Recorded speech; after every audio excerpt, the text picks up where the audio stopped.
Kabilang ang mag-asawang Dingdong Dantes at Marian Rivera na mga celebrities na naimbitahan para sa float parade sa Pit Senior Sinulog Festival na ginanap sa Cebu City.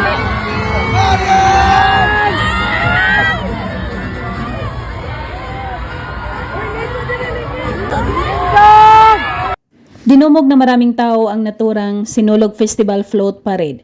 Puno ang kalsada na nag-aabang na makita ang kanilang mga idolo. Ang Sinulog Festival ay ginanap taon-taon.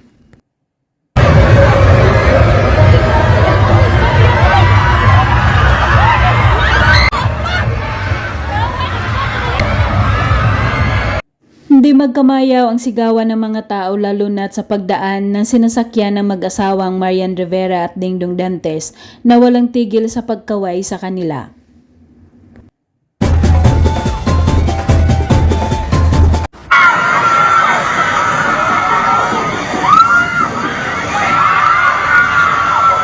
Napaka-energetic ng primetime queen Marian Rivera dahil lumabas ang kakulitan nito, lalo na kapag humihinto ang kanilang sinasakyan na kinatuwa ng maraming tao na nanonood sa kanya.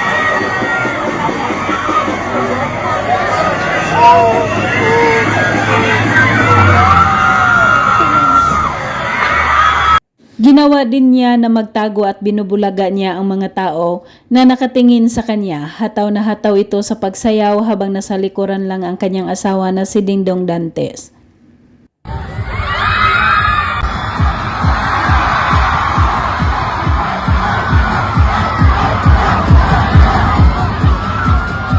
Aliw na aliw ang mga tao kay Marian Rivera dahil tila walang kapaguran ito habang sumasayaw. Ginawang stage ang float ng kanilang sinasakyan.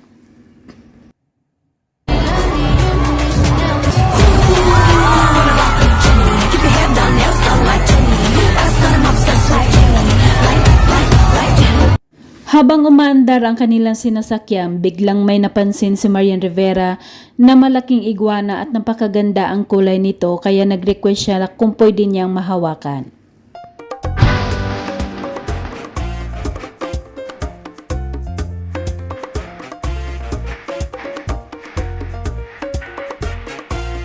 Dali-dali itong bumaba sa hagdan ng kanilang float at agad na hinawakan ang iguana at nagpa-picture. Mas takot pa ang ibang kasamahan niya sa iguana.